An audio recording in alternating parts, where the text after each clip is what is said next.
having had a baptismal delights with the Lord, so that we may always long for that food by which we truly live through Christ our Lord. Amen. Please be seated. Mga kapatid, una, magkakaroon po tayo ng second reflection para sa construction ng Cristo Mary's Shrine for the Youth.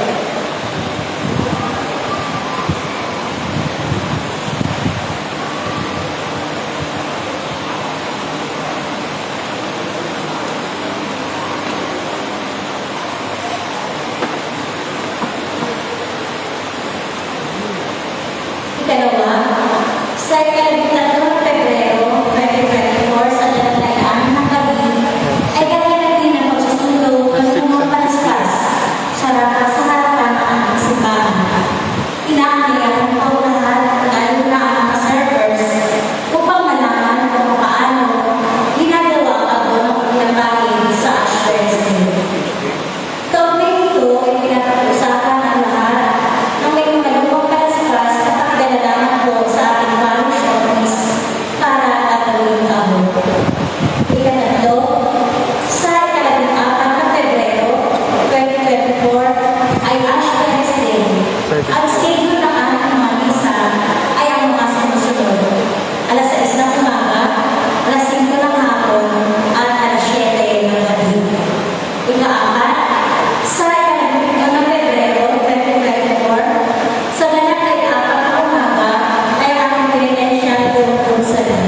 At sa susunod ng banal na misa, nagagalatin sa Auditorium Chapel. Ika-5, sa darating na February 17, Sabado, sa ganap ay 8 hanggang 10 ng umaga, mayroon po tayong orientation on servants decorum and communication skills o personality development. Ang speaker po ay si Brother Kiel Atun, buhat sa Diocese ng Novaliches. Lahat po ng city servers ay inaanyayahan ng gano'n. Ika-anim, gagawin po natin ang Balikan Sunday tuwing Linggo ng buwan. Nagsimula ito noong Enero. Ito ay gagawin sa lahat ng misa ng linggo.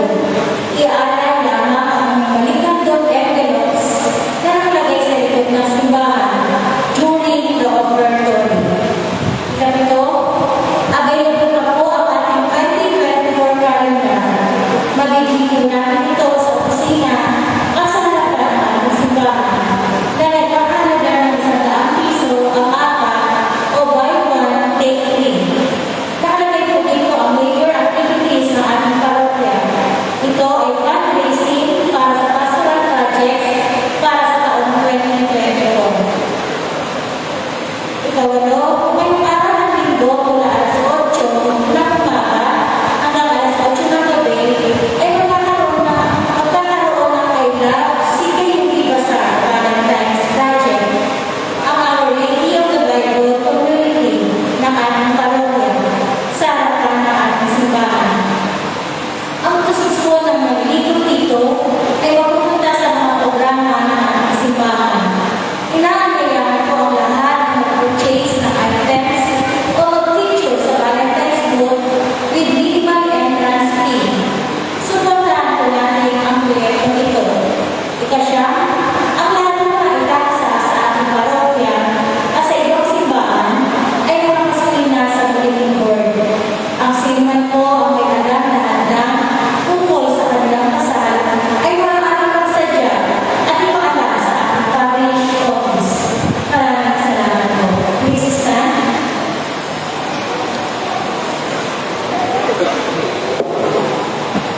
We invite all the married couples to come kneel in front for the blessing. Married couples.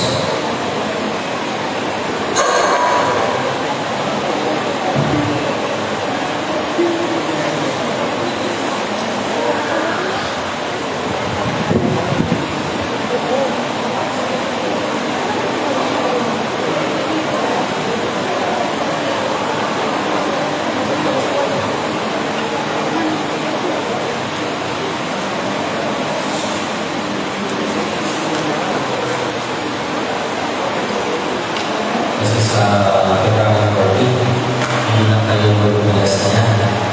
Kasi, as she was there, we need the blessing today. Please bow your heads and pray for God's blessing.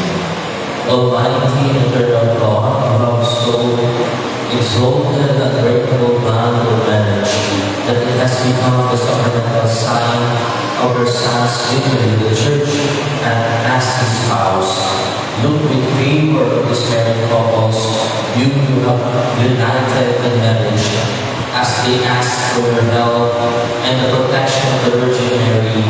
They pray that in good times and in God, they will grow in love for each other, that they will resolve to be of one heart in the band of peace. Lord, in their struggles, let them rejoice that you are near to help them. In their needs, let them know that you are there to rescue them. In their joys, let them see that you are the source and completion of every happiness. We ask this through Christ our Lord. Amen.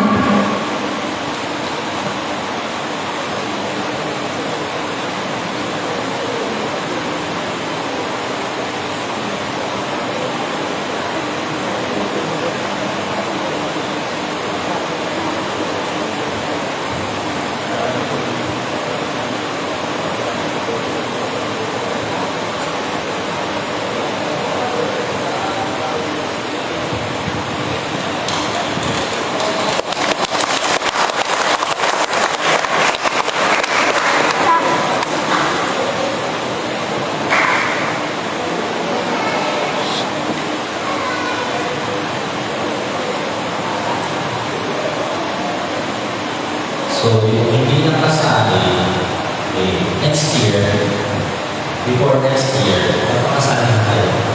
Masaya. The Lord be with you. And with your spirit. Bow down for the blessing. May the God of all consolation order your days in His peace and grant you the gifts of His blessing. Amen. May He free you always from every distress and confirm your hearts in His love. Amen. So that on this life's journey, you may be effective in good works, reaching the gates of hope, faith, and charity, and may come happily to eternal life. Amen. And may the blessing